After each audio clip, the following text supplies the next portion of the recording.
Hi and welcome back. My name's David Martin and it's good to see you again. I hope that from the first video you took the opportunity to go away and try some of the things that we talked about. Remember last time we talked about the events that happen in our life. We talked about how those events can influence our focus. We then talked about how that focus can influence what we believe. We then talked about how our beliefs impact on our emotions, how we feel. And also how our chemistry, both our brain and our body chemistry, impacts on all of those things.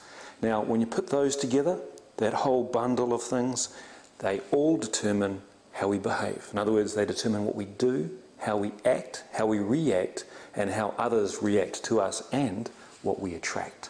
So that's a good foundation stone on which to build going forward. I'm sure you'd agree. Now, today we're going to add to that. We're going to particularly focus on focus itself and on your beliefs, because those things, your beliefs determine what you value, they determine your attitudes, they determine what you believe you're capable of, and they impact greatly on the things that you do in your life.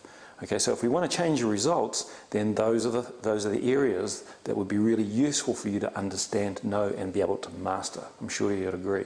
Now, let me ask you a couple of questions.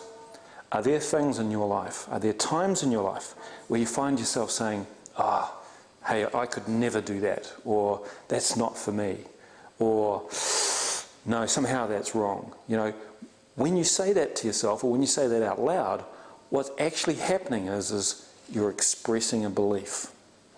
Now, to the degree to which that belief is based on a truism, a reality, or whether it's just an opinion that you've adopted and decided as the truth, will greatly determine your outcomes. Because as I mentioned in the first video, the definition of a belief is simply that it's an opinion or a judgment about yourself, somebody else, events or circumstances that you've decided is the truth. And it may in fact not be based on anything close to reality itself, but that to the degree to which you believe it's the truth, most people will act in a manner consistent with it. And the moment you do that, then you'll start attracting it into your life. It starts being part of you. You start being the belief.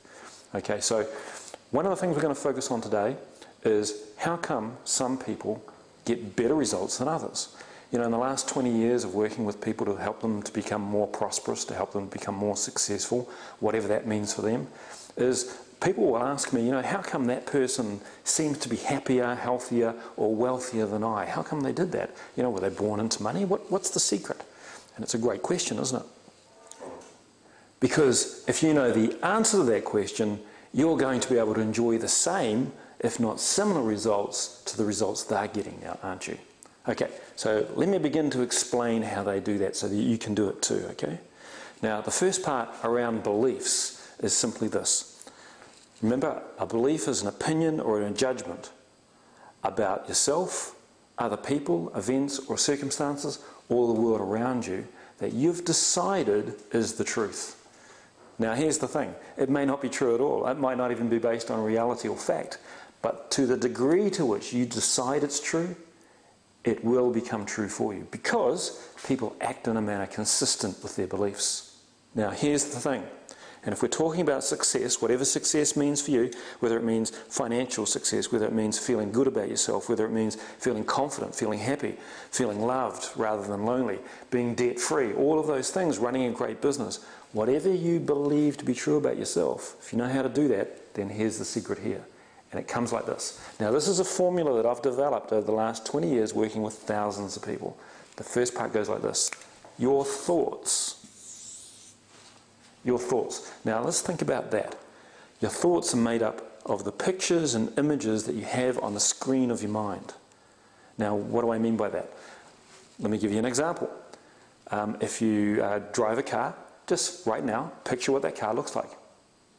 If you don't drive a car, if you ride a bike or a unicycle or a horse or a cart or an elephant, just picture that right now.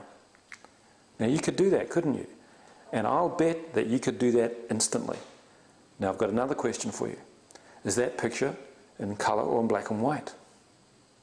Is it close or far away? Is it moving or still?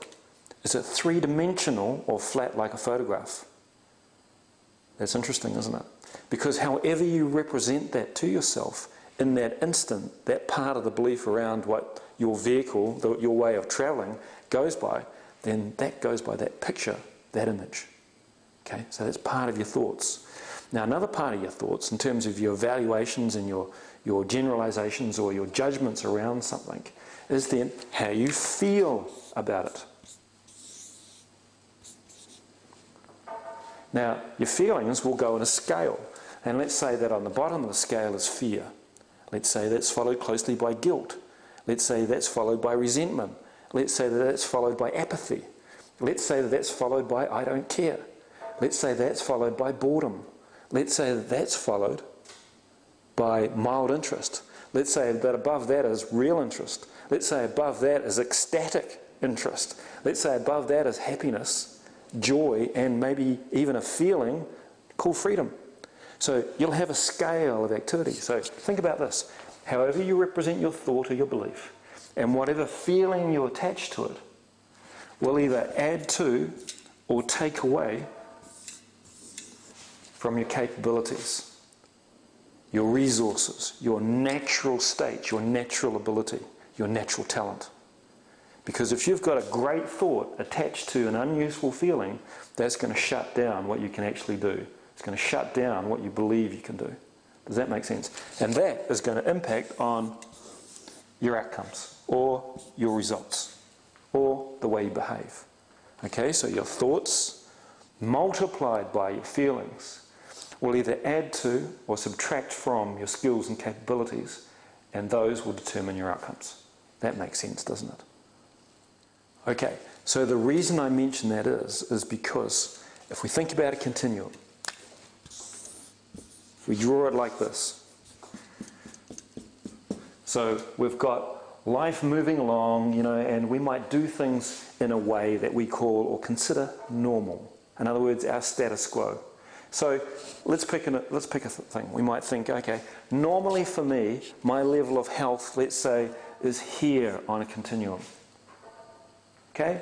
I'm reasonably healthy. I'm not at the elite end of being a sports person, but I'm not a spud either. I'm not a couch potato. I'm just somewhere happily in the middle. All right? Now, if attached to that status quo, we have another scale, like illustrated before, with different levels. And this is our emotional scale. In other words, how we feel about how we are normally in that area of our health. And let's say that happiness is at the top and extreme unhappiness is at the bottom. Let's just say that I kind of feel bored most of the time. Okay, so if the feeling I have towards my health is I'm bored with myself, then how motivated am I going to be? How inspiring am I going to be to go and achieve the things that are important to me as a human being? Now, that may or may not apply to you, but it might apply to the person sitting next to you. If we were to change our status quo, and it was our status quo around money, how we normally treat money, and let's say that how we normally treated money wasn't very good, and let's say that because we didn't have enough money, we always felt at this end of the scale in terms of our feelings, then what's that going to do to what we engage in, what we try, what we'll attempt, what advice we might seek, who we might seek that advice from? It's going to impact on our results, isn't it? If, on the other hand, we can determine our status quos, we can use this information to change our status quos, we can create new status quos and be further up that scale. And in terms of how we feel, be further up the scale in terms of happiness instead of at the end of boredom or unhappiness, then we're going to be happier about what it is we're doing, and we're going to be getting the results we want, and that will feel normal. Okay, what I'd like to do is wrap this video up right now. I don't want you to turn the video off, go away, write down some notes, come back to the video, turn it back on, watch it again, get as much out of this video as you can, and then I'm going to see you again in a few days.